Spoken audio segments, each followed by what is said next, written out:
এখন এটা সংখ্যা আছে কত, আজকে ৬,০০০ মারা গেছে, কালকে কত হচ্ছিল, কালকে ৫,৫০০। আগামীকাল দেখবেন আজকে ৬,৩০০ আমাদের ভাইদেরকে মেরে ফেলছে, বাচ্চাগুলোকে মেরে ফেলছে, এই পর্যন্ত। এবার অনেকে বলতে পারেন যে এখানে বলেই বা কি হবে, আমি তো জানি বলে কিছু হবে না, বা ওই পরিসরে আমি কিছু করতে পারবো না, কিন্তু সচেতনতা তো তৈরি করতে হবে আমাদের। আমরা তো জানি না কিয়ামত কবে হবে, তাই বলে কি আমরা আমাদের জীবনে প্রিপারেশন নিব না? আমরা তো জানি যে আমরা মাসিহুদ দাজ্জালের সাথে লড়তে পারবো না, দাজ্জালকে আপনি মারতেও পারবেন না, তাকে মারবে ঈসা আলাইহিস সালাম। তার আগ পর্যন্ত মুসলমানরা তার সাথে লড়াইয়ে পেরে উঠবে না, তাই বলে কি তারা লড়াই করা ছেড়ে দিবে? এরা হচ্ছে নেগেটিভ মাইন্ডসেটের মানুষ, এটা হচ্ছে মনস্তাত্ত্বিকভাবে পরাজিত, বুদ্ধিভিত্তিক পরাজয় বলি আমরা এটাকে, বুদ্ধিভিত্তিক পরাজয়। আগেই সারেন্ডার করে ফেলে যে আমার তো কিছু করার নাই। আর মাশাআল্লাহ পৃথিবীর বুদ্ধিজীবীদের একটা বড় অংশ আমাদের দেশেই জন্ম নিয়েছে মাশাআল্লাহ, সেকুলার অঙ্গনও এবং ধর্মীয় অঙ্গনও, বুদ্ধিজীবীর অভাব নাই মাশাআল্লাহ। অ্যানালাইসিস কি, ইরান সৌদি এইটা ওইটা কি হবে না হবে, কেন হচ্ছে না, কে রংধরি পাঠাচ্ছে, সুবহানাল্লাহ। কিন্তু মূল জায়গাটা থেকে সরে গেছেন আপনি।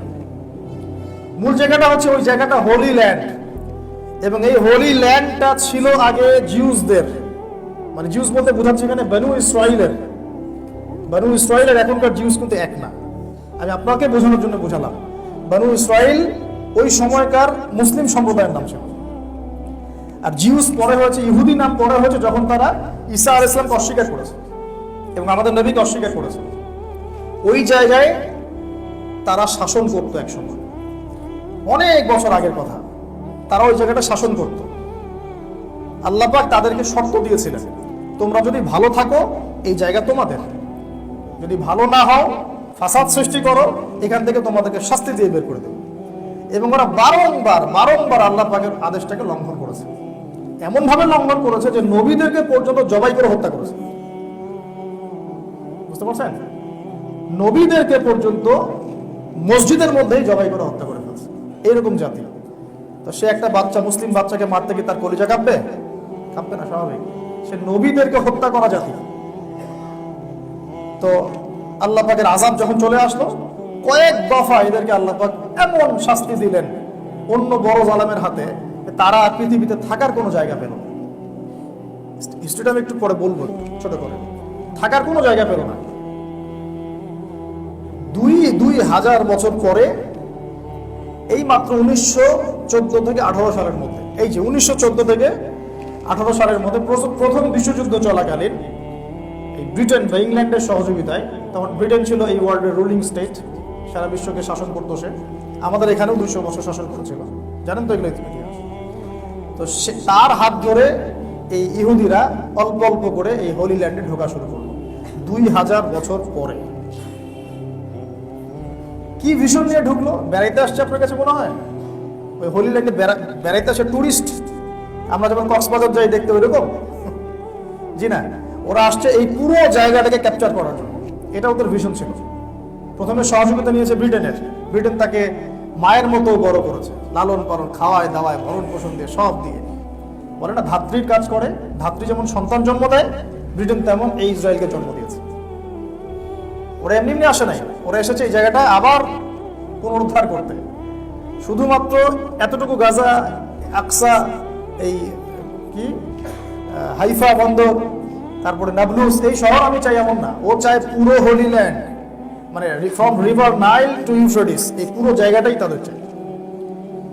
এই উদ্দেশ্যে তারা আগাচ্ছে, এবং এই উদ্দেশ্যে তারা আগাতে আগাতে আগাতে আগাতে মাসিহুদ দাজ্জাল বের হবে।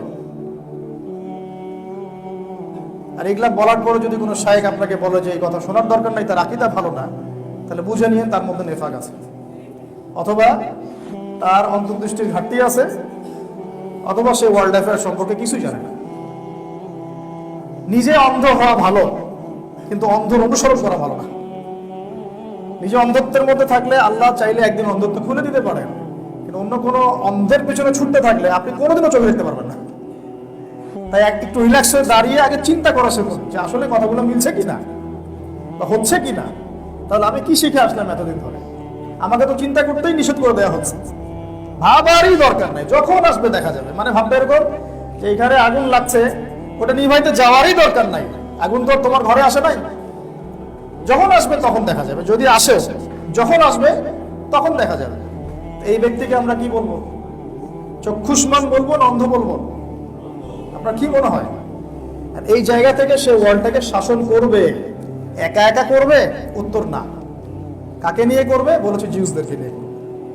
যে জিউসরা বিগত 2000 বছর এখানে আসতে পারে নাই, 1914 থেকে 1918 এর মধ্যে তারা এখানে এসেছে। কাদেরকে পরাজিত করে? তুর্কিদেরকে, অটোমান এম্পায়ারদেরকে। কাদের সহযোগিতা নিয়ে? ব্রিটেনের। আর কে সহযোগিতা করেছিল? মুসলিম নামধারী নাজদিরা। এই যে ঢুকলো তারা, মাশাআল্লাহ, আল্লাহ মাফ করুক, এরপরে তারা আর ওখান থেকে বের হয়। তারপরে ব্রিটেনের যখন রোল শেষ হয়ে গেল, তারপরে আমেরিকার হাত ধরা শুরু করলো। মূলত ব্রিটেন, আমেরিকা, পশ্চিমা এরা আলাদা কেউ না, এরা একই স্বভাবপ্রিয়। ওই চাচাতো ভাই, মামাতো ভাই, কাজিন, সিস্টার। এমন না যে সে একটা ও একটা, আসলে সবই এক, সব এক। কিছু ভৌগোলিক পার্থক্য, আদর্শের দিক থেকে কোনো পার্থক্য নাই। আমি একদম স্ট্রেট ফরওয়ার্ড কথা বলছি। আদর্শের দিক থেকে কোনো পার্থক্য নাই, সবই এক। শুধুমাত্র একটা পার্থক্য আছে, পুরো ওয়ার্ল্ডের খ্রিস্টান যারা, তাদের মধ্যে একটা পার্থক্য আছে, একটা। এক শ্রেণীর খ্রিস্টান আছে যারা ইহুদিদের সাথে বন্ধুত্ব করে চলে, ঠিক আছে? আর এক শ্রেণীর খ্রিস্টান আছে যারা ইহুদিদের সাথে বন্ধুত্ব করে না। এক শ্রেণীর খ্রিস্টান আছে যারা 3 খোদায় বিশ্বাস করে, আর এক শ্রেণীর খ্রিস্টান আছে যারা 3 খোদায় বিশ্বাস করে না। এক শ্রেণীর খ্রিস্টান আছে যারা এই যে শুকরের মাংস খায়, আর এক শ্রেণী খায় না।